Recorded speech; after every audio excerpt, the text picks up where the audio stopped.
Hello, good afternoon. कैसे हैं सब लोग? क्या हाल चाल है? Hello hello hello. फटाफट बच्चों बता दो मेरा ऑडियो वीडियो क्लियर है तो थम्स अप, अगर ऑडियो वीडियो में कोई प्रॉब्लम है तो थम्स डाउन। आज हम लोग करने वाले हैं धैर्य बैच की केमिस्ट्री की शुरुआत। तो फटाफट सारे बच्चे आ जाओ, अपने दोस्तों के साथ भी आज शेयर कर लो।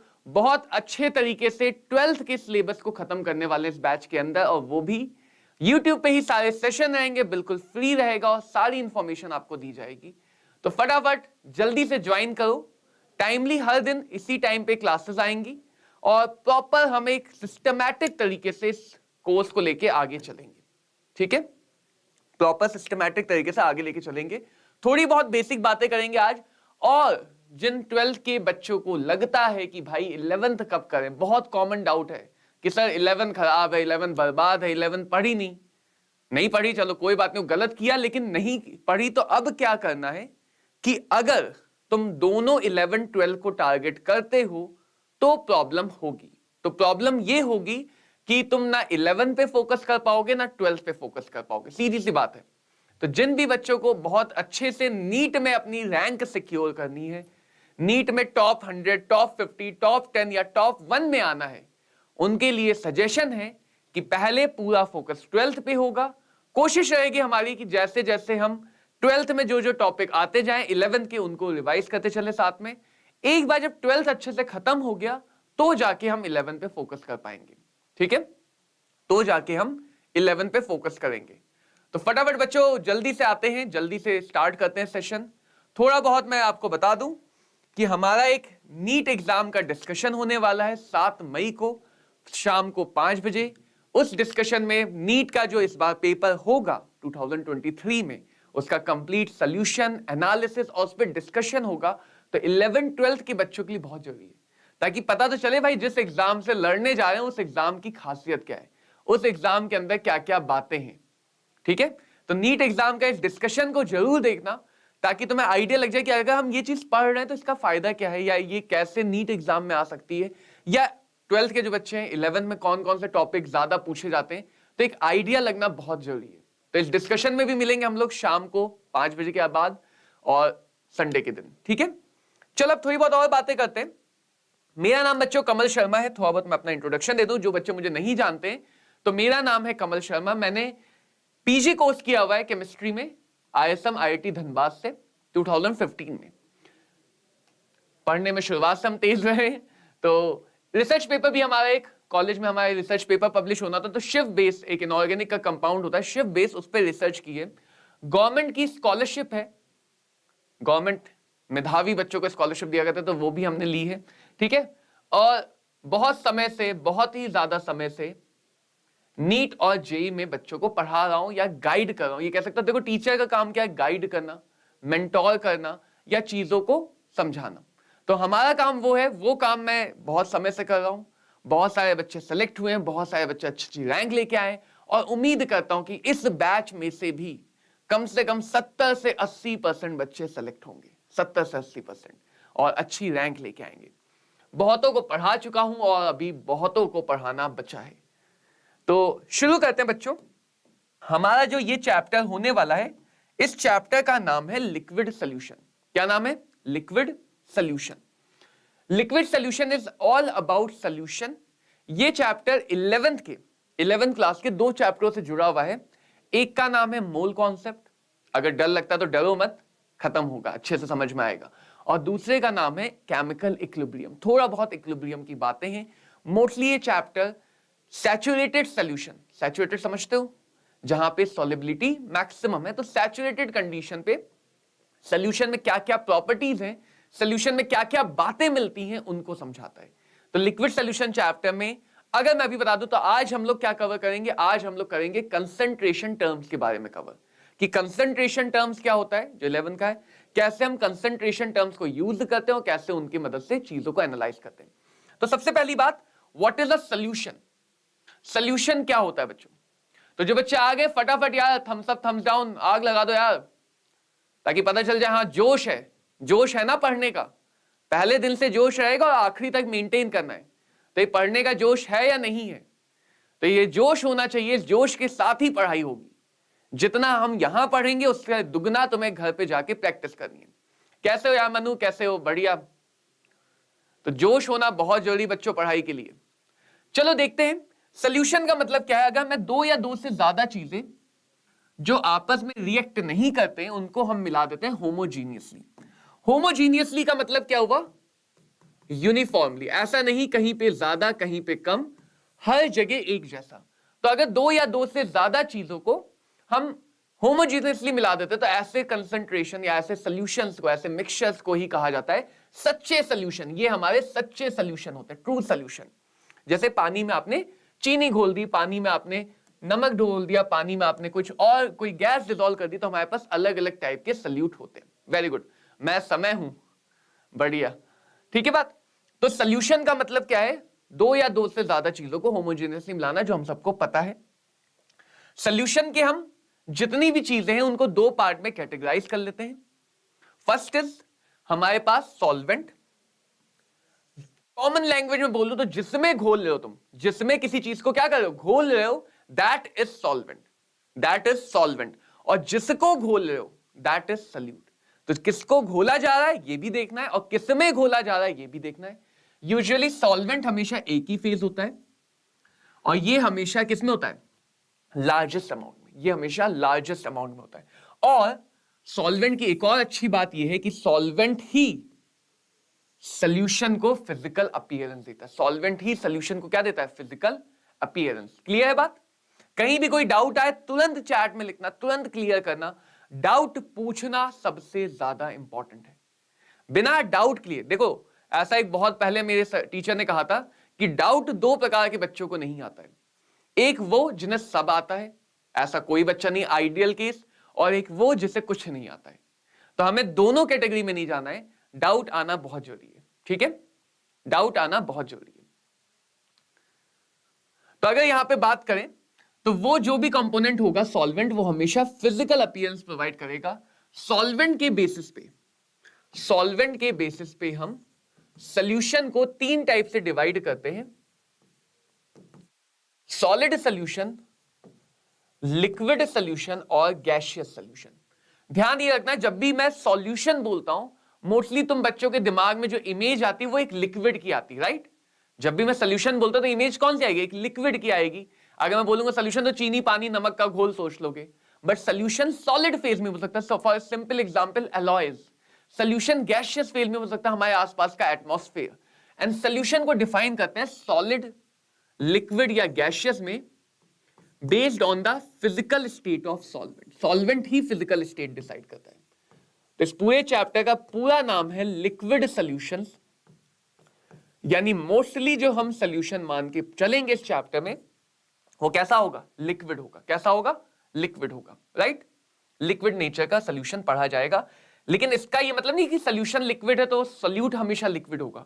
जो सॉल्यूट है, सारे वो कंपोनेंट जो सॉल्वेंट के अलावा हैं उनको कहते हैं सॉल्यूट।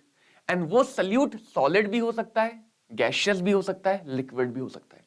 तो लिक्विड सॉल्यूशन का मतलब जो हमारा सॉल्वेंट है दैट इज लिक्विड। सॉल्वेंट के अलावा बाकी जितने भी फेज हैं, बाकी जितने भी कंपोनेंट हैं उनको कहा जाता है सॉल्यूट। क्या कहते हैं? सॉल्यूट। तो आप समझना ध्यान से बात। कई बार वर्ड आएगा बाइनरी। बाइनरी का मतलब क्या होता है? दो। तो ऐसा सॉल्यूशन जिसमें टोटल दो कंपोनेंट हो, टोटल दो कंपोनेंट हो, एक हमारा सॉल्वेंट, एक हमारा सॉल्यूट, ऐसे सॉल्यूशन को क्या कहेंगे? Binary solution. एक टर्म आता है जिसको बोलते हैं टर्नरी। टर्नरी का मतलब तीन। टर्नरी का मतलब एक ऐसा सॉल्यूशन जिसमें टोटल जो हमारे कंपोनेंट हैं कितने हैं? 3।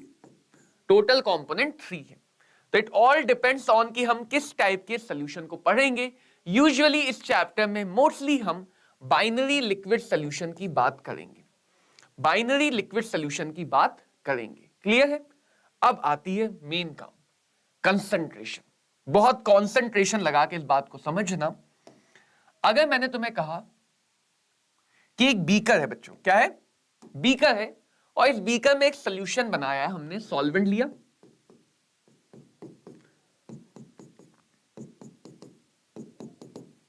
ठीक है, और इस सॉल्वेंट में मैंने एक सॉल्यूट डिसॉल्व कर दिया।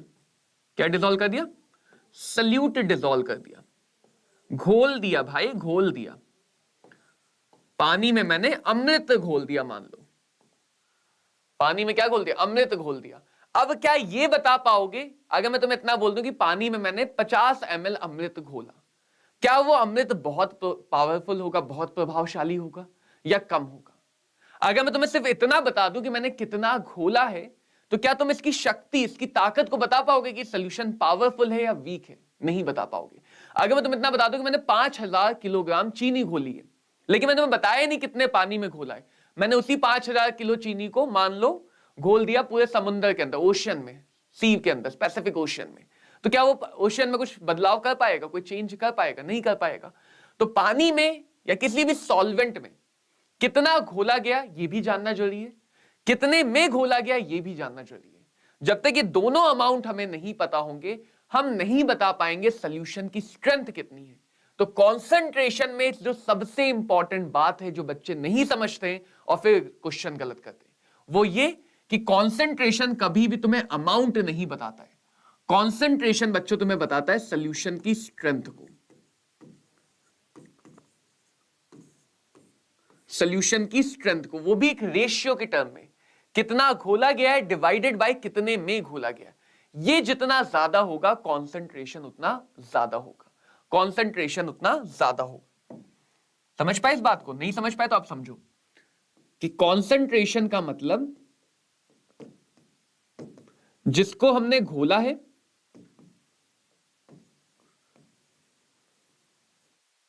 उसको आगे से हम बी से दिखाएंगे, जिसको हमने घोला है डिवाइडेड बाय जितने में हमने घोला है, दोनों बातें पता होनी चाहिए। Amount of solute dissolved in total amount of solution और total amount of solvent at a given temperature, this ratio is defined as concentration of the solution. अगर तुमने ये बात समझ ली तो आगे तुम्हें ये बहुत आसानी से समझ में आ जाएगा कि कॉन्सेंट्रेशन के जितने भी टर्म्स हैं उनका क्या रिलेशन है, उनके क्या फॉर्मूले होंगे, ये सारी बातें बहुत आसानी से समझ में आ जाएंगी। कैसे समझ में आएंगे अभी उस पर बात करेंगे। उससे पहले एक छोटी सी बात कर लेते हैं कि जो अमाउंट है, क्या है अमाउंट, कहीं पे सॉल्यूट का, कहीं पे सॉल्वेंट का, कहीं पे सॉल्यूशन का। अमाउंट का मतलब क्या है? कितना प्रेजेंट हमारे पास, यही तो मतलब है अमाउंट का कि कितना प्रेजेंट है। तो अमाउंट की अगर बात करें तो अमाउंट बच्चों कई सारे तरीके से हो सकता है। जैसे वो अमाउंट हो सकता है मोल में, वो अमाउंट हो सकता है मास में, वो अमाउंट हो सकता है वॉल्यूम में। हालांकि मोल, मास, वॉल्यूम कन्वर्जन की हमें जरूरत रहती है, बहुत सारी जगह उसकी जरूरत पड़ती है, लेकिन यहां पे इस क्वेश्चन में या इस चैप्टर में जो फॉर्मूलों की जरूरत पड़ेगी, देखो हमें हमारा टारगेट ये रहेगा कि जितनी भी चीजें 11th वाली यूज हो रही है उनको हम एक बार लिखते चले ताकि तुम्हें रिफ्रेश हो जाए। तो मोल और मास का रिलेशन क्या है? Mole is equal to mass divided by molar mass of the substance, कि जिसका भी मास गिवन है उसके मोलर मास से डिवाइड कर दो, वो बन जाता है मोल। और मास और वॉल्यूम में जो रिलेशन है वो आएगा हर बार डेंसिटी से। Density is equal to mass divided by volume. Density is equal to क्या आएगा? Mass divided by volume. Clear है बात? ताकि अगर तुम्हें आगे कहीं अमाउंट को बदलना पड़े तो हम इजीली बदल सकें। यानी ये जो अमाउंट है मोल में भी हो सकता है, तो मोल बाय मोल कॉन्सेंट्रेशन टर्म भी तुमने पढ़े होंगे। ये अमाउंट हमारा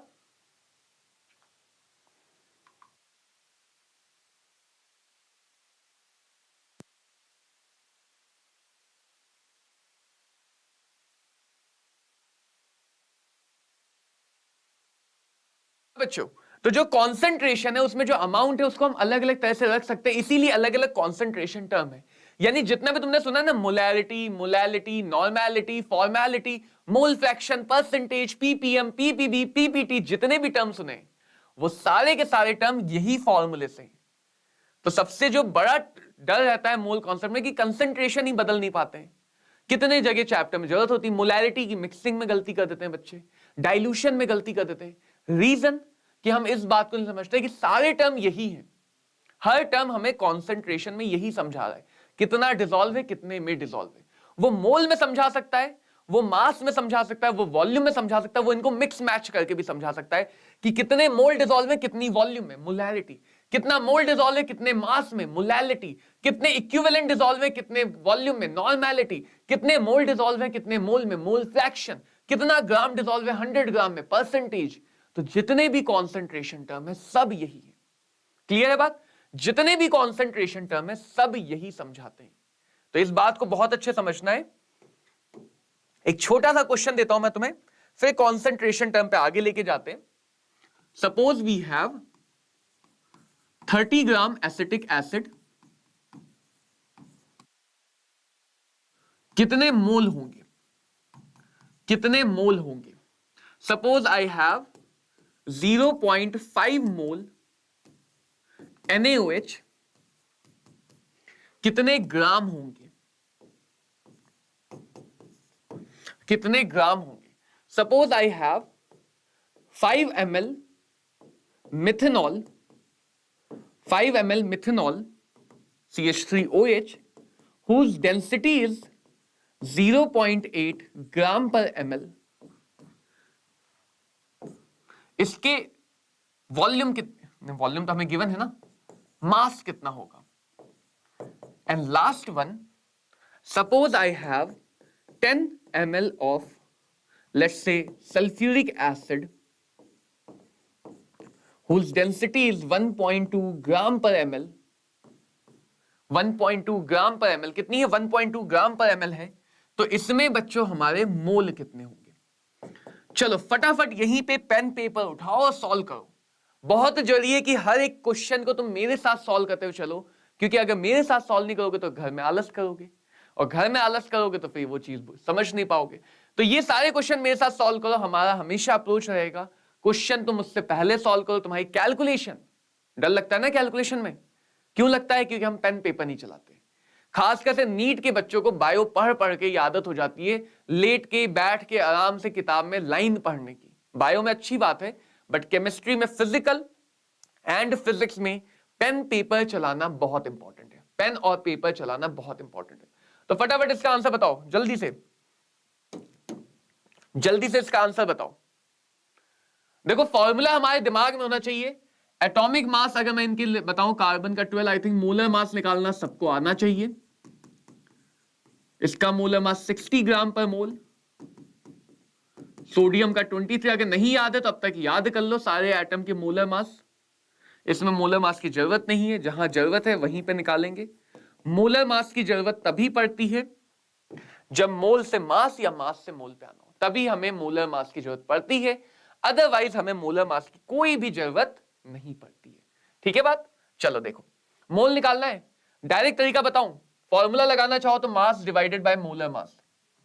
मास 30, मोलर मास 60, मोल आ गया 1/2।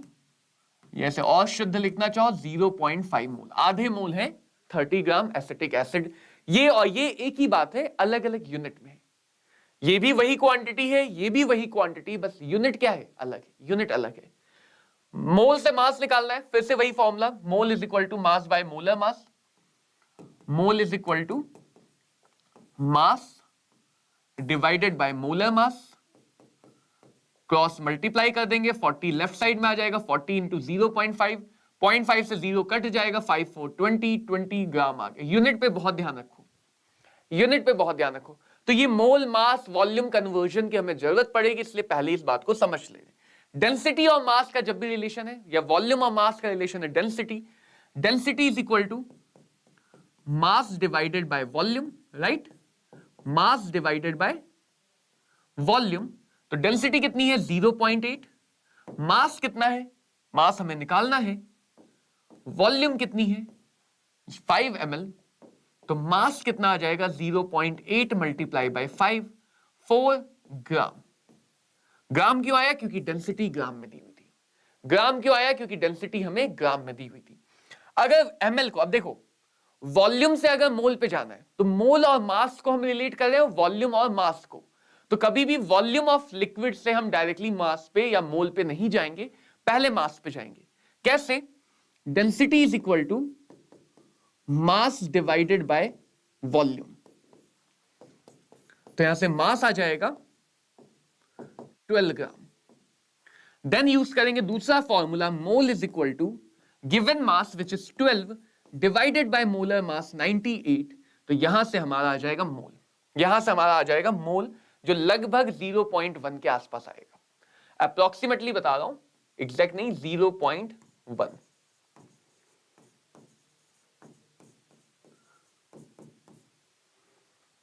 0.12 के आसपास, 0.12 के आसपास। तो ये बच्चों हम क्वांटिटी की बात करते हैं, यानी कंसंट्रेशन में हम मोल की क्वांटिटी भी यूज कर सकते हैं, मास की भी यूज कर सकते हैं और वॉल्यूम की भी यूज कर सकते हैं। डिपेंड करता है हमारे क्वेश्चन के पूछे गए नेचर पे और हमारी कंफर्टेबिलिटी पे। यहां पे तीन बहुत यूज होते हैं, मोल फ्रैक्शन, मोलैलिटी और मोलैलिटी। तो पहले उनकी बात करते हैं, ठीक है। चलो बात करते हैं कॉन्सेंट्रेशन टर्म की। देखो सारे फॉर्मूले, मैं फिर से बोल रहा हूं, सारे फॉर्मूले यही चीजें, इसी का अलग अलग रूप है, कितना अमाउंट डिसॉल्व है, कितने अमाउंट में डिसॉल्व है। हर फॉर्मूले में हम इसी चीज का अलग अलग रूप देखेंगे। सबसे पहले आता है, आज हम शुरुआत कर रहे हैं सबसे पहले मोलैलिटी से।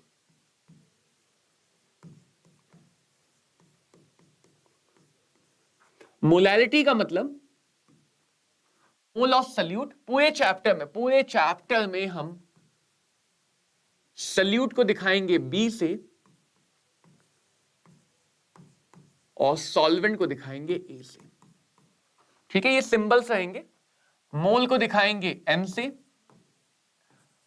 मास को दिखाएंगे W से, वॉल्यूम को दिखाएंगे V से। तो मोलैलिटी क्या समझाता है? मोलैलिटी यानी, जिशान जो पुरानी बातें हैं वो तो पुरानी हो चुकी हैं, खत्म हो चुकी है, ठीक है। अभी हमारा फोकस है 12th को अच्छे से खत्म करना और 12th को खत्म करके इस तरह से नीट की तैयारी करना कि भाई रैंक आए, यही तो टारगेट है, ठीक है ना। प्लेटफॉर्म का क्या है? तो मोलैलिटी का मतलब सल्यूट के कितने मोल डिसॉल्व हैं 1 लीटर ऑफ सॉल्यूशन में, 1 लीटर ऑफ सॉल्यूशन। क्लियर बात? मोलैलिटी यानी मोल पर लीटर। तो मोलैलिटी हमें क्या बताता है कि 1 लीटर होता तो कितने में हम डिसॉल्व करते। अरे कपिल देव सर कैसे हो? मोलैलिटी हमें क्या बताता है कि 1 लीटर होता तो कितने में कितने मोल प्रेजेंट होते, हर 1 लीटर में कितने मोल प्रेजेंट होंगे, ये आइडिया हमें कौन देता है? मोलैलिटी। दूसरा टर्म कौन सा है? Mole fraction. Second term is mole fraction, जिसको हम काई या एक्स से दिखाते हैं, काई या एक्स से। मोल फ्रैक्शन का मतलब कितने मोल डिसॉल्व हैं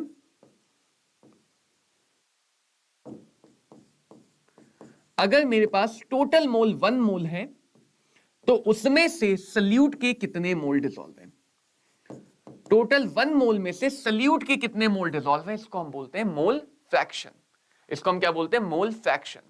कैसे हो अरुण? बड़ा देर लगी आने में।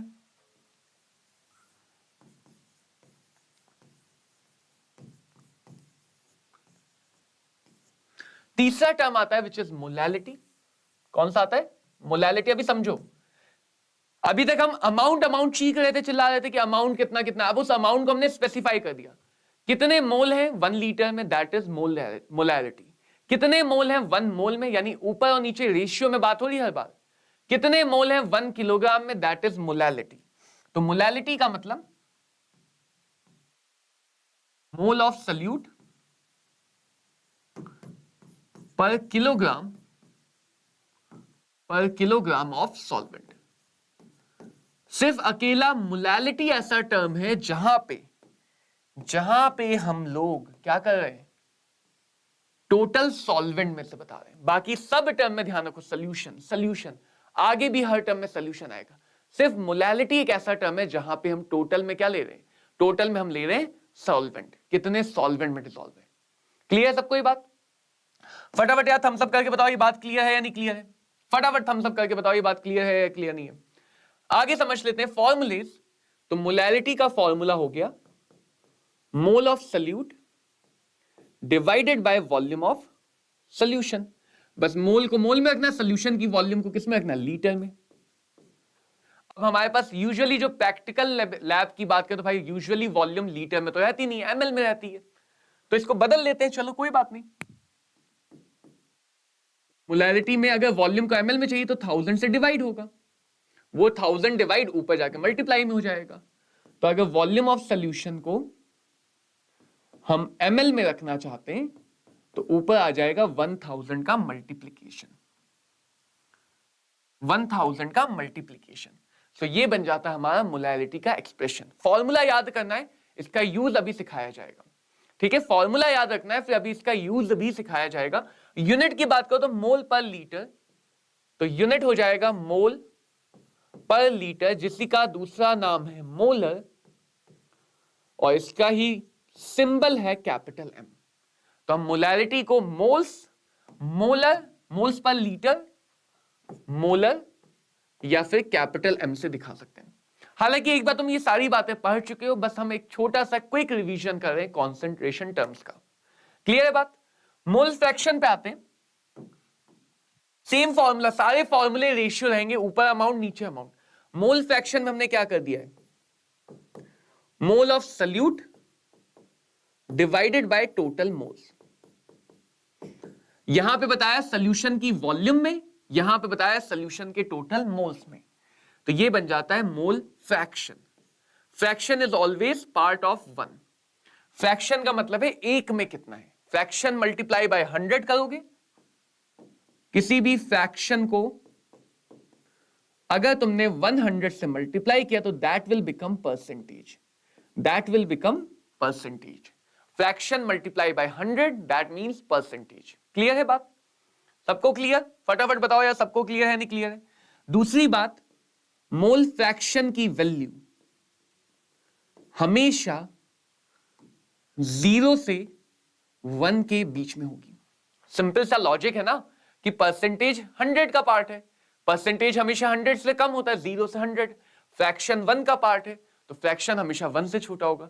यानी ये ध्यान रखना, अगर कभी मोल फ्रैक्शन 1 से ज्यादा आ गया तो इसका मतलब गलत कर रहे हो, ठीक है?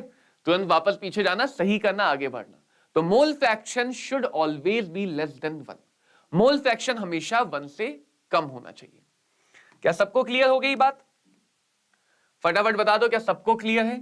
मोलैलिटी का मतलब how much mole of solute, solute की कितने मोल डिसॉल्व है सॉल्वेंट के किलोग्राम में, सॉल्वेंट के 1 किलोग्राम में।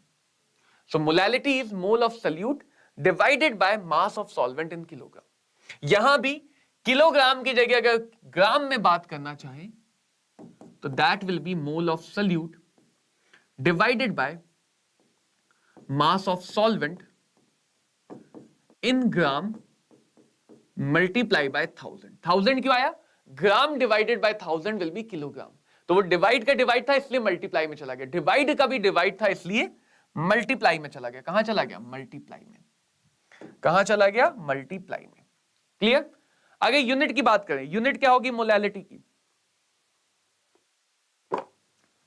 मोलैलिटी की यूनिट क्या होगी? मोल्स पर केजी, या इसी का दूसरा नाम होता है मोलल, या इसी का दूसरा नाम होता है स्मॉल एम, सिंबल भी दिखाते हैं। तो ये 3 सबसे ज्यादा इंपॉर्टेंट कॉन्सेंट्रेशन टर्म है, क्योंकि ये बार बार यहां पे यूज होंगे, इसलिए हमने इन तीनों से शुरुआत की है। बार बार यहां पे यूज होंगे। अगली बात बच्चों क्या ध्यान रखना है कि अगर हम लोग मास की बात करें या मोल की बात करें तो ये दोनों टर्म टेम्परेचर इंडिपेंडेंट होते हैं। मास कंजर्व होता है ना, ऐसा तो है नहीं किसी चीज को गर्म करोगे तो उसका मास बढ़ या घट जाएगा, ऐसा तो नहीं होगा। लेकिन अगर हम वॉल्यूम की बात करें, गर्म या ठंडा करने पे, मान लो तुम्हें बैठा के गर्म कर दो तो तुम फैलोगे नहीं फैलोगे? तो गर्म या ठंडा करने पे, वेरी गुड, गर्म या ठंडा करने पे क्या होगा? चीजें फैलती हैं या कॉन्ट्रैक्ट करती हैं। तो वॉल्यूम एक ऐसा टर्म है जो टेम्परेचर डिपेंडेंट है। क्या है वॉल्यूम? Temperature dependent. इसका सिंपल सा मतलब यह हुआ कि जिस कॉन्सेंट्रेशन टर्म में, ये कई बार नीट में पूछा जा चुका है, जिस कॉन्सेंट्रेशन टर्म में वॉल्यूम आ गया, वो टर्म टेम्परेचर के साथ चेंज होगा। जिसमें वॉल्यूम नहीं आया वो टर्म टेम्परेचर के साथ चेंज नहीं होगा, वो वाला टर्म टेम्परेचर के साथ चेंज नहीं होगा। जैसे मोलैलिटी, अगर तुमसे पूछे इन तीनों में से कौन सा टेम्परेचर डिपेंडेंट है, कौन सा टेम्परेचर डिपेंडेंट है, फटाफट बोलो कौन सा टेम्परेचर डिपेंडेंट है। यहां पे मोल आते हैं, मोल टेम्परेचर के साथ नहीं बदलेंगे तो टेम्परेचर इंडिपेंडेंट। यहां पे मोल और मास आ रहा है, वो भी टेम्परेचर के साथ नहीं बदलेगा, टेम्परेचर इंडिपेंडेंट। लेकिन यहां पे वॉल्यूम आ रहा है, तो गर्म या ठंडा करने से सॉल्यूशन की नेट वॉल्यूम बदल सकती है। तो मोलैरिटी की वैल्यू टेम्परेचर के साथ चेंज होगी, यानी जहां भी हम मोलैरिटी यूज करेंगे वहां पे टेम्परेचर कांस्टेंट करके ही यूज करना है। किसी भी ऐसी जगह जहां पे टेम्परेचर चेंज हो सकता है, molarity is not useful, molarity is not useful. तो इस बात को समझना है अच्छे से। इसके बाद अगर बात करें अगले कॉन्सेंट्रेशन टर्म की, so that is called as percentage composition।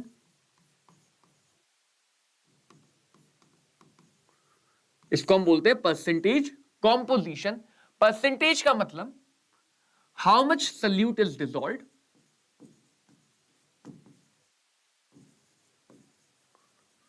How much solute, कितना सल्यूट हमने डिसॉल्व किया है 100 पार्ट ऑफ सॉल्यूशन में,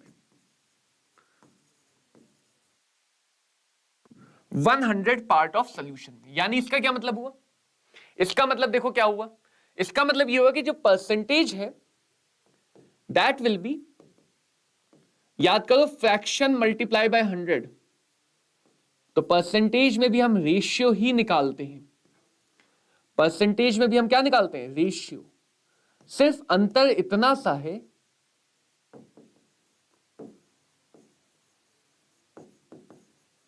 सिर्फ अंतर इतना सा है कि परसेंटेज के लिए 100 बनाने के लिए 100 से मल्टीप्लाई कर देते हैं। 100 बनाने के लिए क्या करते हैं, 100 से मल्टीप्लाई कर देते हैं। क्यों किया मल्टीप्लाई, क्योंकि अगर मल्टीप्लाई नहीं करते तो भाई परसेंटेज बनता कैसे, परसेंट का तो मतलब ही है पार्ट्स पर सेंट, सेंट यानी कि 100।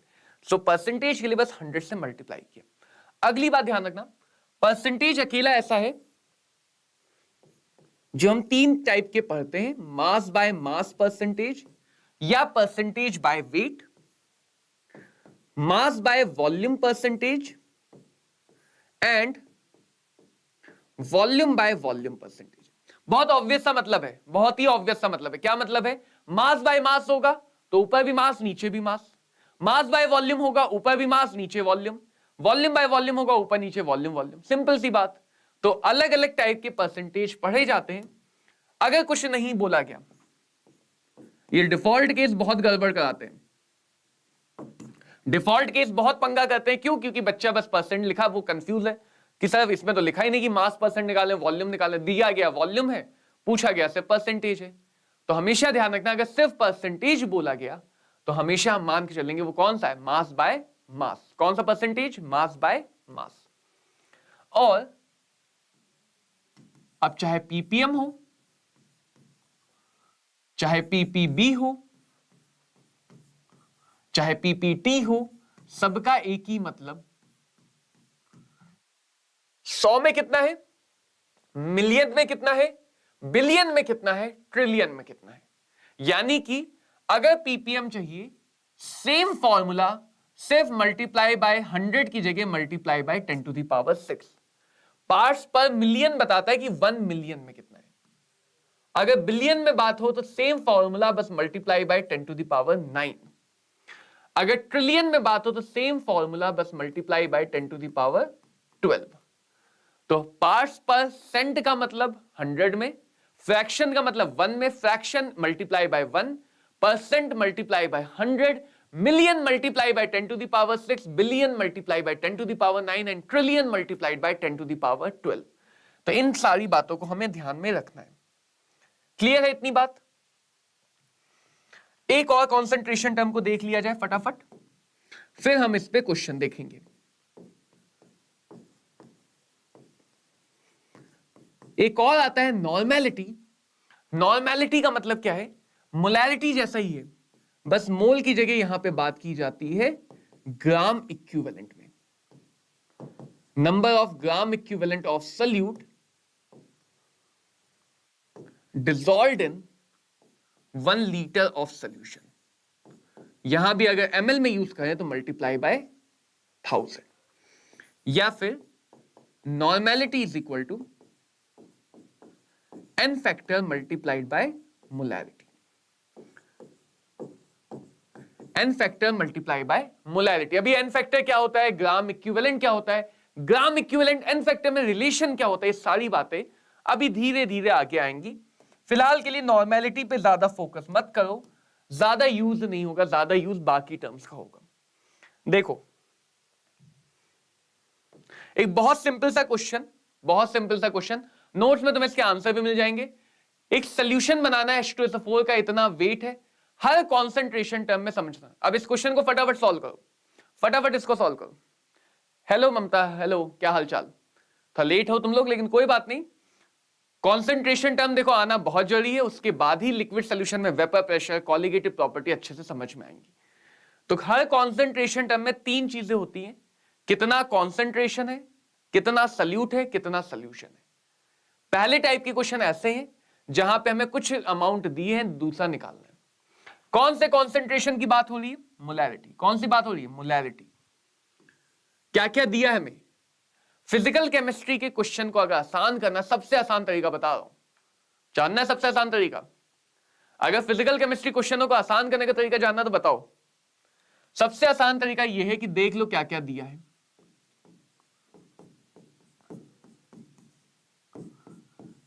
जो जो बातें दी गई हैं क्वेश्चन में अलग से लिख लो, अलग से लिख लो, ठीक है? एक बार अलग से लिख लिया, बस फॉर्मूला लगाओ, तुम्हें अपने आप दिख जाएगा कौन सा फॉर्मूला लगना है, अपने आप पता चल जाएगा कौन सा फॉर्मूला लगना है। Molarity is equal to mole of solute divided by volume of solution. पहले क्या निकल के आएगा? मोल्स निकल के आएंगे। तुम चाहो तो मोल की जगह मास बाय मोलर मास भी लिख सकते हो। मोल्स आए 0.1 मोल। देन हमें चाहिए मास। अभी हमने पीछे ही सीखा है मास को मोल में कैसे बदलेंगे, तो उसके लिए मल्टीप्लाइड बाय मोलर मास। फटाफट का आंसर निकलता आ रहा है 9.8 ग्राम। फटाफट कैलकुलेशन तुम्हें करनी है, कैलकुलेशन से भागोगे तो कैलकुलेशन बाद में तुम्हें भगाएगा। जो भी बच्चा कैलकुलेशन से शुरुआत में भागेगा, कैलकुलेशन अंत में उसे बहुत भगाएगा। तो यहां पे हमारा आंसर आ गया 9.8 ग्राम। अगले क्वेश्चन पे बात करते हैं, क्या क्या दिया गया। 90 ग्राम वाटर, 46 ग्राम एल्कोहल। अगर बताया ना जाए कौन सा एल्कोहल, कौन सा वाला होगा जो शाम को दिखता है? Absolute alcohol is always ethyl alcohol. अगर बोला नहीं गया कौन सा एल्कोहल, तो that will always be ethyl alcohol. तो वाटर और एल्कोहल का मिक्सचर है। 90 ग्राम वाटर, 46 ग्राम एल्कोहल। हमें बताना है मोल फ्रैक्शन और मोलैरिटी। क्या क्या दिया है, क्या क्या बताना है, अपने आप फॉर्मूला मिलेगा। जो जो दिया है बस उसको लिख लो, जो जो जानना है उसका फॉर्मूला अपने आप आ जाएगा। तो फॉर्मूले याद रखते चलेंगे अभी से, जो जो फॉर्मूले आते जा रहे हैं उनको याद करते चलेंगे। मोल फ्रैक्शन चाहिए इथाइल एल्कोहल का, लेट्स कॉल इट ए और इसको बोलते हैं बी। तो पहले ए के मोल निकाल लेते हैं। Mass divided by water, water का मोलर मास कितना होगा? 18, 5। बी के मोल निकाल लेते हैं। Mass divided by molar mass, B का मोलर मास कितना होगा? निकाल लो, 46।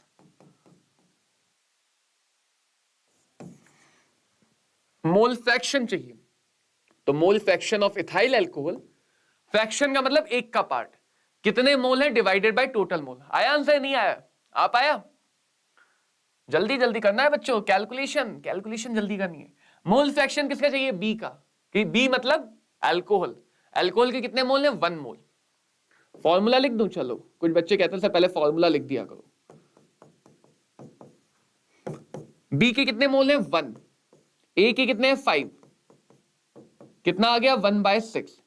तुम चाहो तो अप्रोक्सीमेट भी कर सकते थे, 5 + 1 को लगभग 5, बट यहां पर नहीं किया तो कोई बात नहीं। 0.166 ये आ गया मोल फ्रैक्शन। 1/6 और 0.166। Clear?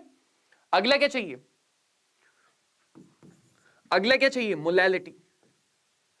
Molality is equal to क्या होता है? मोल ऑफ सल्यूट। सल्यूट के मोल कितने? 1।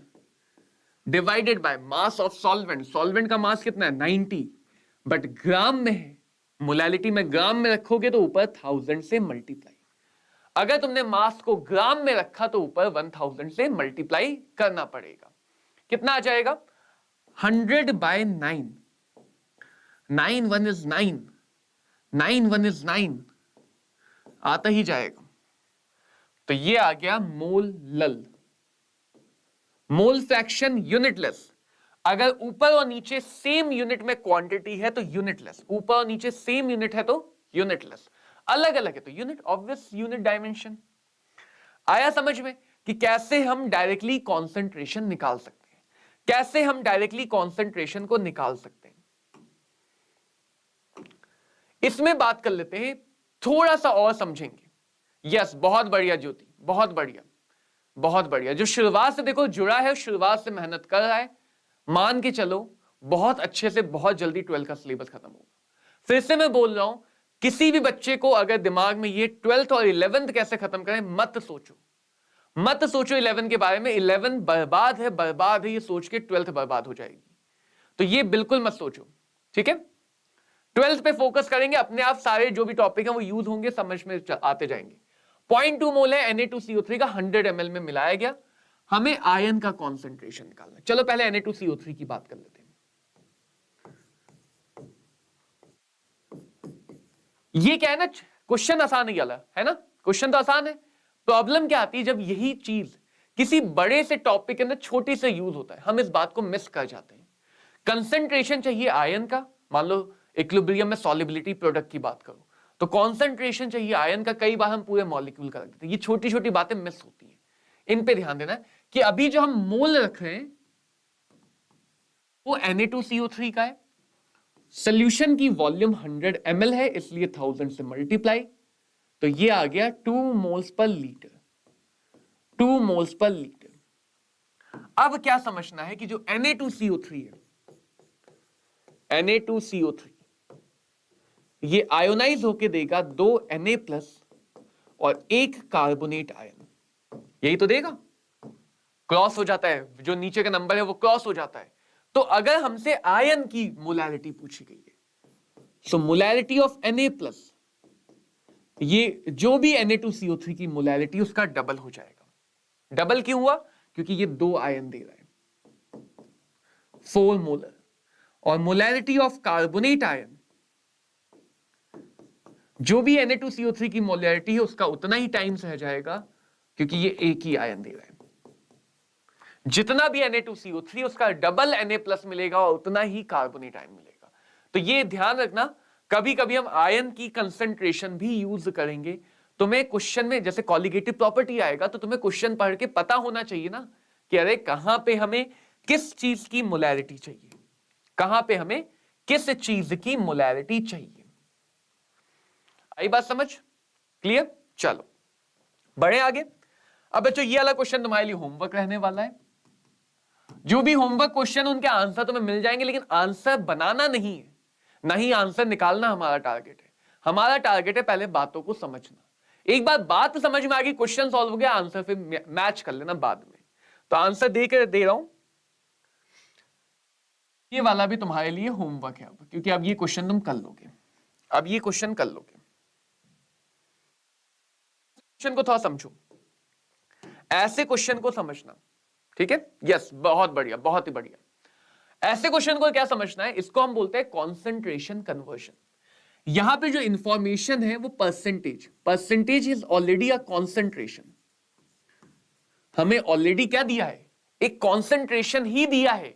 किसमें? परसेंटेज। पूछा क्या गया है, क्वेश्चन को एक बार ध्यान से समझो। ये पूछा गया, ये भी क्या है, कॉन्सेंट्रेशन। तो ऐसे क्वेश्चन को हम बोलते हैं कॉन्सेंट्रेशन कन्वर्जन।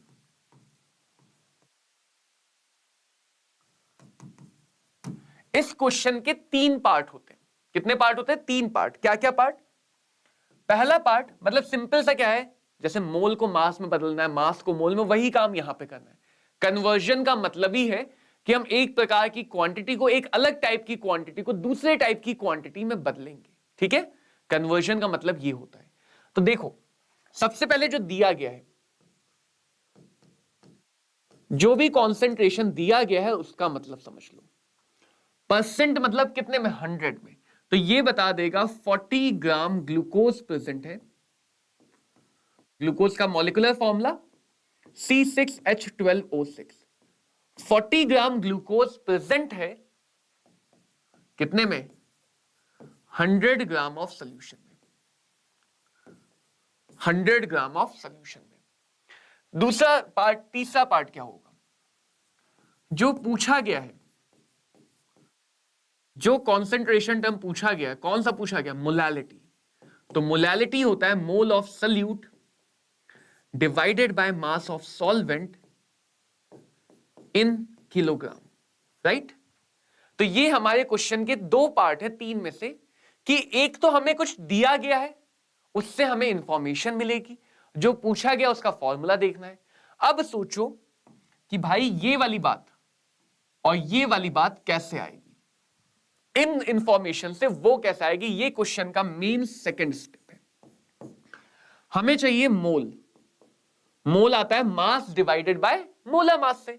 तो मास कितना है 40, मोलर मास कितना है 180, तो 2/9 आ जाएगा, आ जाएगा ना, 2/9। पहले 0 0 कट कर दो, फिर 2 से कट कर दो, 2/9, सिंपल सा है ना। दूसरा क्या चाहिए, मास ऑफ सॉल्वेंट। पूरा सोल्यूशन पता है, उसमें से सल्यूट पता है, सोल्यूशन माइनस सल्यूट, बचा क्या, सॉल्वेंट। सोल्यूशन में से, टोटल में से सल्यूट को हटा दो, बचा क्या, सॉल्वेंट। तो यहां पे हमें सारी इंफॉर्मेशन जैसे ही मिल गई, उन सारी इंफॉर्मेशन को रख दो, 2/9 into 1000 divided by 60,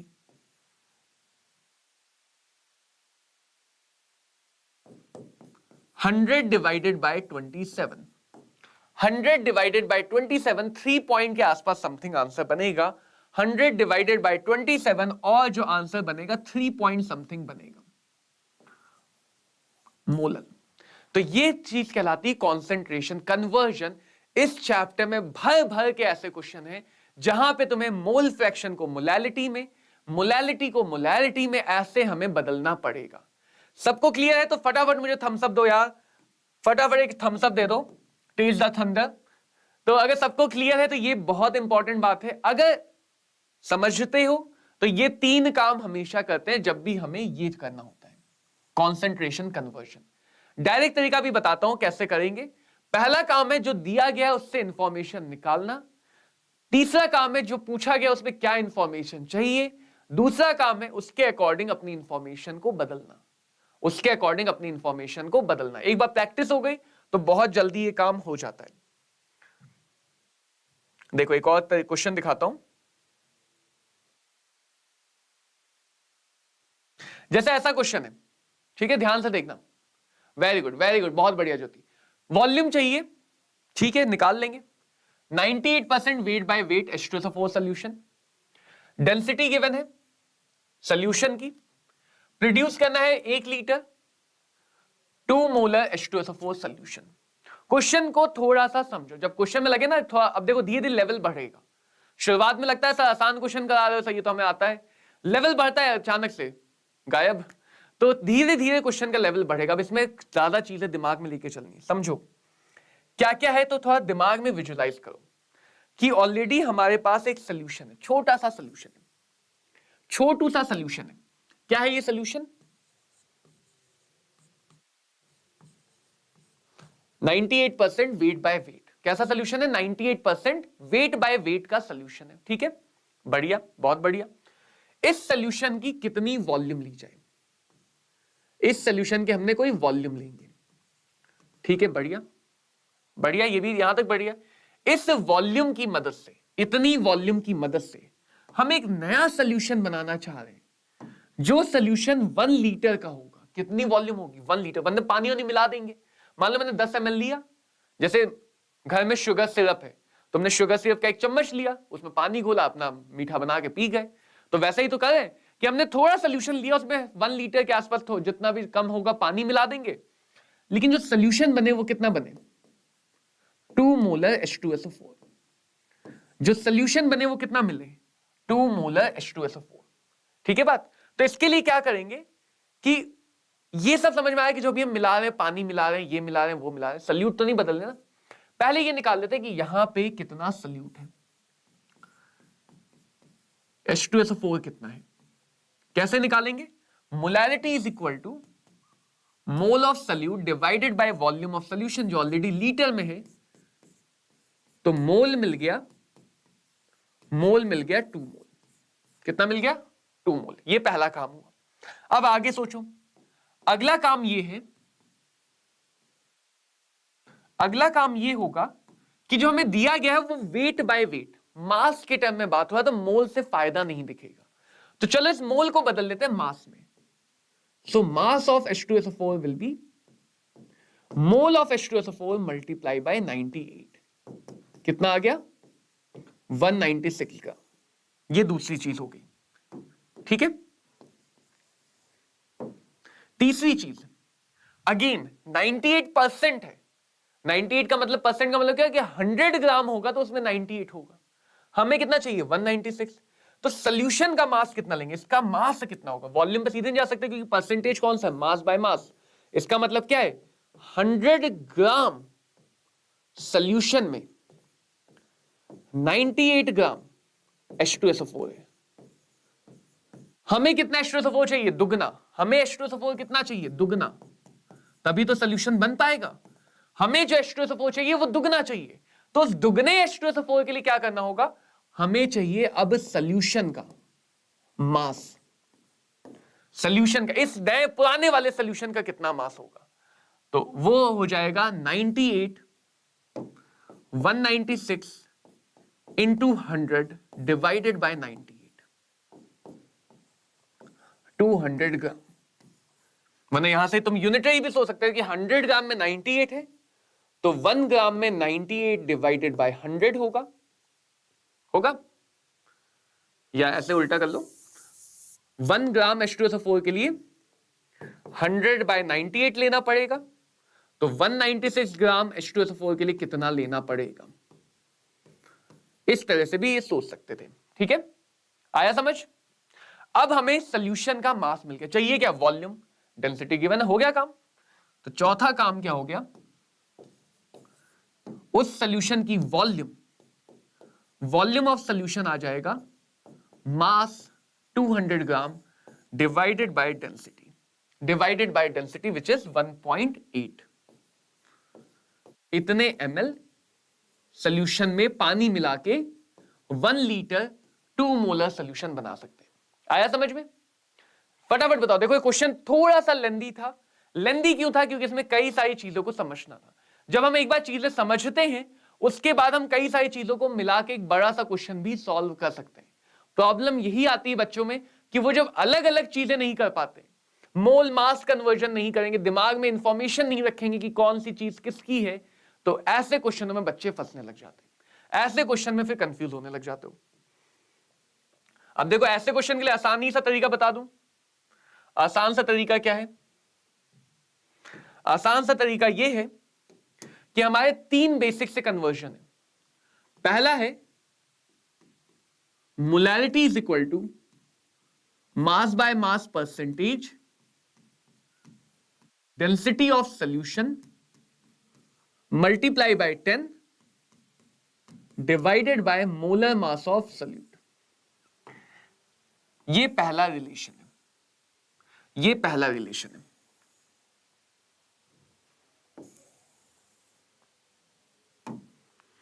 दूसरा रिलेशन क्या है? Mole fraction is equal to molality divided by 1000 divided by molar mass of solvent plus molality. बहुत बार हम अप्रोक्सीमेट कर लेंगे। Molality divided by 1000 divided by molar mass of solvent, concentration conversion के लिए। हाँ ज्योति, प्रैक्टिस करना पड़ेगा। जब हम क्वेश्चन की प्रैक्टिस करेंगे तो हमें चीजों को कमांड में लेके आना अपनी। प्रैक्टिस इसीलिए, देखो ये मत सोचना कि तुम 200 क्वेश्चन जल्दी करके चीजें समझ पाओगे। तुम 10 क्वेश्चन को आराम से एब्जॉर्ब करके अगर पढ़ते हो वो ज्यादा एफिशिएंट होगा। तो आंसर निकालने के पीछे किसी बच्चों को नहीं भागना है, जो चीजें पढ़ रहे हो उनको अच्छे से हर क्वेश्चन में यूज करो, सिली मिस्टेक से अभी से बचो, वरना बाद में खतरनाक हो जाएगा। Molality is equal to 1000 molality divided by 1000 density of solution minus molality multiplied by molar mass of solute. ध्यान रखना, एक कन्वर्जन है जिसमें सॉल्वेंट का मोलर मास है, बाकी जगह सॉल्यूट का है, बाकी दोनों जगह सॉल्यूट का है, ठीक है, बाकी दोनों जगह सॉल्यूट का है। ये रिलेशन है डायरेक्टली मोलैलिटी और परसेंटेज को, मोलैलिटी और परसेंटेज कॉम्पोजिशन के बीच का रिलेशन। ये रिलेशन है मोलैलिटी और मोल फ्रैक्शन का। ये तीन सबसे ज्यादा यूजफुल है और सबसे ज्यादा यूजफुल तो सेकंड वाला है, सबसे ज्यादा यूजफुल सेकंड वाला है, ठीक है। और ये तीसरा वाला रिलेशन है मोलैलिटी और मोलैरिटी का। इस चैप्टर में, लिक्विड सॉल्यूशन चैप्टर में, सबसे ज्यादा सेकंड वाला यूज होगा। तो देखो, एक तो मैंने तरीका समझाया कि कैसे कन्वर्ट करोगे 3 स्टेप में, राइट। जैसे अभी 2 क्वेश्चन देखे, वो कन्वर्जन तरीके, उनकी जगह तुम नीट लेवल पर अगर चाहते हो, सिर्फ नीट लेवल पे, जेई वाले बच्चे ये मत सोचना, बट नीट लेवल पे चाहते हो तो डायरेक्टली फॉर्मूले से भी कन्वर्जन हो जाते हैं, क्योंकि यही वो बार बार पूछते हैं। अगर तुम्हें परसेंटेज दिया तो मोलैरिटी निकाल सकते हो, मोलैरिटी दिया तो परसेंटेज निकाल सकते हो, लेकिन उसमें तुम्हें सॉल्यूशन की डेंसिटी चाहिए होगी। मोल फ्रैक्शन और मोलैलिटी को रिलेट कर सकते हो। इसी के साथ अगर कहीं पे बात की गई बच्चों डाइल्यूशन की, ये तुम्हारे लिए होमवर्क है।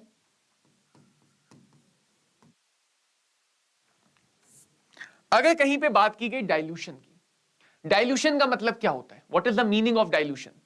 डाइल्यूशन का मतलब तुम्हें क्या लगता है क्या होगा, सोचा है कभी?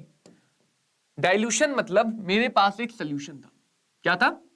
मेरे पास एक सॉल्यूशन था, ठीक है, बिल्कुल सही बात है।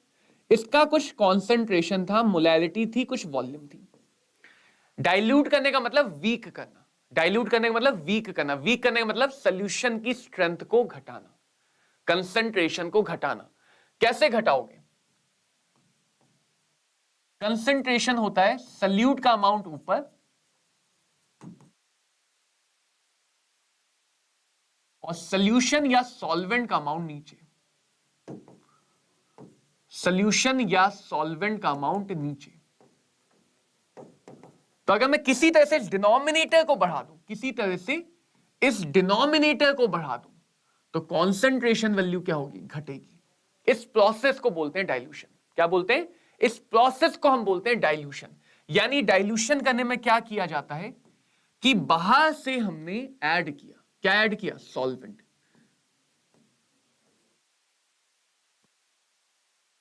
यूजुअली सॉल्वेंट क्या होता है? पानी। जैसे शुगर के सिरप में पानी मिला दिया। तो डाइल्यूशन का मतलब हमने बाहर से कुछ ऐड किया, ऐड करने की वजह से जो सॉल्यूशन है वो बदलेगा। इस बात को ध्यान रखना, चाहे न्यूमरेटर बदलो, डिनोमिनेटर बदलो, कंसंट्रेशन बदल जाएगा। तो सॉल्वेंट ऐड करने से क्या हुआ? मान लो मैंने x ml सॉल्वेंट ऐड किया, तो अब सॉल्यूशन का कंसंट्रेशन भी बदल जाएगा और सॉल्यूशन की वॉल्यूम भी बदल जाएगी। इस प्रोसेस का नाम है डाइल्यूशन। इस प्रोसेस का नाम क्या है? डाइल्यूशन। तो जितना भी डाइल्यूशन का काम होगा, क्वेश्चन पढ़ के तुम्हें लग जाएगा। क्वेश्चन पढ़ के कैसे लग जाएगा कि अगर क्वेश्चन में डाइल्यूशन ऐसा कुछ लिखा होगा कि इतना ऐड किया, इतना मिलाया, इतना घटाया, कहीं भी सॉल्वेंट घटाने बढ़ाने की बात हो, डाइल्यूशन। कॉन्सेप्ट क्या है? बेस कॉन्सेप्ट कि डाइल्यूशन में हम सॉल्वेंट को घटाते बढ़ाते। सॉल्वेंट घटा बढ़ा जो भी करना, सल्यूट तो नहीं बदला ना, सल्यूट तो उतना ही रहा। तो हम कह सकते हैं सल्यूट का mass mole before should be equal to solute का मास मोल आफ्टर। सल्यूट नहीं बदलेगा। बिफोर के लिए हम लिख सकते हैं मोलैरिटी इंटू वॉल्यूम। मोलैरिटी का फॉर्मूला देखो, m इंटू वी तुम्हें मोल्स देता है, और आफ्टर के लिए लिख सकते हैं m2v2। ये तुम्हारा कॉन्सेप्ट है। ये कॉन्सेप्ट है कि भाई डाइल्यूशन में क्या रहता है, और ये तुम्हारा रिजल्ट है। ये तुम्हारा रिजल्ट है जिसको हम यूज करेंगे एज अ डाइल्यूशन इक्वेशन। जिसको हम क्या यूज करेंगे? As a dilution equation, that m1v1 is equal to m2v2। क्यों आया ये? क्योंकि डाइल्यूशन में हम सल्यूट नहीं बदलते। फॉर्मूले की लिमिटेशन क्या है? वहीं पे लगा सकते हो जहां पे सल्यूट के मोल्स या सल्यूट की क्वांटिटी अनचेंज्ड हो। For that amount of solute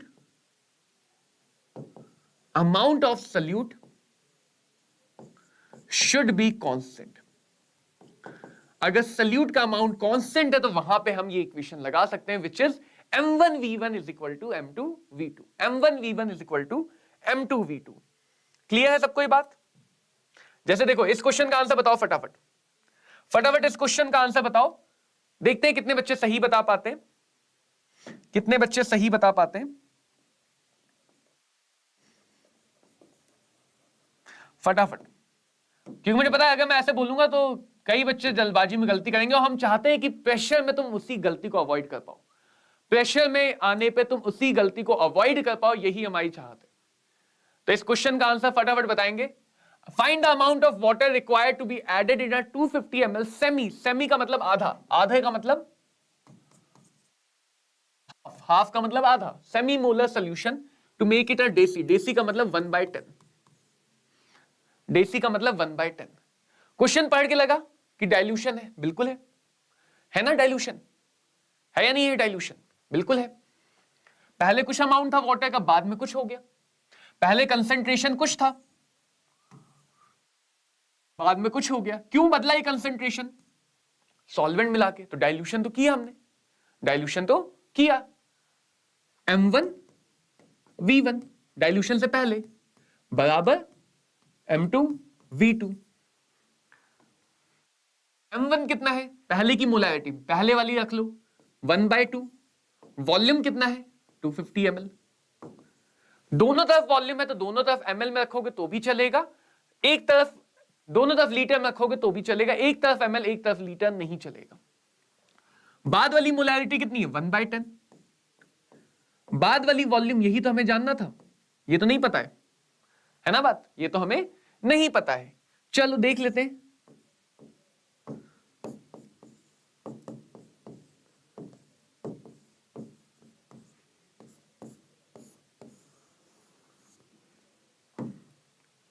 अब बच्चों ये देखो V2 आ गया हमारे पास 1250 ml और यहां पे हमें ध्यान रखना है, यहां पे बहुत ज्यादा ध्यान रखना है, वो ये कि ये दो टाइप की वॉल्यूम है।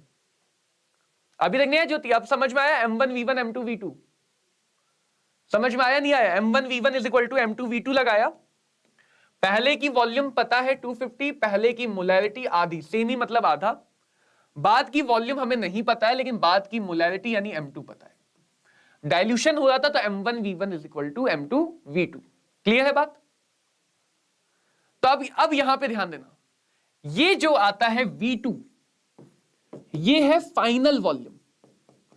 कई बार बच्चे जल्दबाजी में गलती करते हैं, बहुत कॉमन गलती है।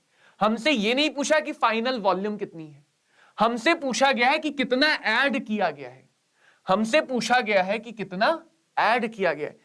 इस 1250 में से 250 ml तो पहले से था, तो ये थोड़ा सा ध्यान रखना है कब क्वेश्चन तुमसे फाइनल वॉल्यूम पूछ रहा है और कब तुमसे एडेड वॉल्यूम पूछ रहा है। 1250 तो पहले से, 1250 फाइनल है जिसमें 250 पहले से था, तो ऐड कितना हुआ? ऐड हुआ 1000 ml। ऐड कितना हुआ? ऐड हुआ 1000 ml। ज्योति डेसी का मतलब होता है 1/10, डेसी का मतलब होता है 1/10। सेंटी कहीं पे लिखा हो तो सेंटी वर्ड का मतलब होता है 1/100। ऐसे मिली का 1/1000, तो डेसी का मतलब ही है 1/10। डेसी मोलर मतलब एक ऐसा सोल्यूशन जिसकी मोलैरिटी 1/10 है। सेमी मोलर मतलब एक ऐसा सोल्यूशन जिसकी मोलैरिटी आधी है, हाफ है। क्लियर सबको? फटाफट बताओ, क्या सबको क्लियर हो गया? क्या सबको क्लियर है? क्या सबको क्लियर है या नहीं है? तो ध्यान क्या रखना है कि जब डाइल्यूशन की बात आएगी तो V1 में x ml मिलाया गया, V1 में x ml मिलाया गया तो V2 मिला, V1 में x मिलाया गया तो V2 मिला। क्वेश्चन तुमसे ये भी पूछ सकता है, क्वेश्चन तुमसे ये भी पूछ सकता है, कितना मिलाया गया ये भी पूछा जाएगा और मिलाने के बाद फाइनल कितना हो गया ये भी पूछ सकते हैं। तो आज का कार्यक्रम बच्चों यहीं पे हम समाप्त करेंगे।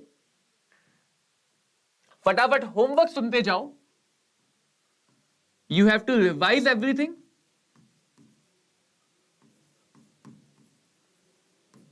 और जो नोट्स में क्वेश्चन है उनको सॉल्व करना है, ठीक है। एनसीईआरटी की रीडिंग चाहो तो अभी से शुरू कर दो। जो जो टॉपिक हम पढ़ते जा रहे हैं उनको एनसीईआरटी से रीड करने लग जाओ। जो जो भी प्रॉब्लम हम एनसीईआरटी में पढ़ने लगे, जो जो टॉपिक पढ़ रहे हैं उनको एनसीईआरटी से रीड करने लग जाओ। नोट्स के लिए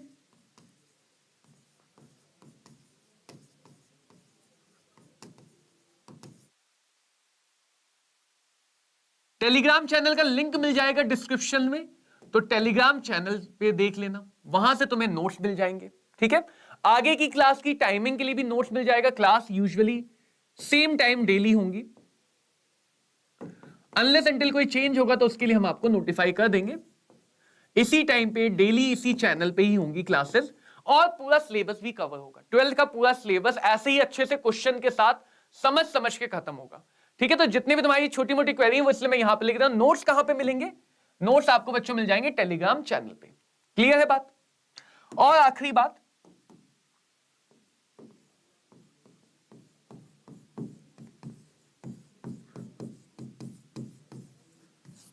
कीप लॉकिंग, ठीक है बच्चों। तो मिलते हैं अगले लेक्चर में। कॉन्सेंट्रेशन टर्म के आगे अब हम लोग अगली क्लास में सॉलिबिलिटी पढ़ेंगे, गैसेस की, हेनरी लॉ के बारे में पढ़ेंगे। 12th में जो इस चैप्टर का पोर्शन है वो स्टार्ट करेंगे। तो एनसीईआरटी के क्वेश्चन अभी मत लगाना, मैं तुम्हें बता दूंगा कब लगाने शुरू करने। अभी सिर्फ कॉन्सेंट्रेशन को पढ़ लो, अच्छे से रिवाइज कर लो, कॉन्सेंट्रेशन, कन्वर्जन। अगली क्लास में हम लोग गैसियस की solubility, Henry law, then Raoult law पे फोकस करेंगे। तो मिलते हैं बच्चों अगली क्लास में, इसी समय पे, इसी जगह पे। पढ़ते रहो, धूम मचाते रहो। Thank you very much all the बच्चों। Okay, bye bye.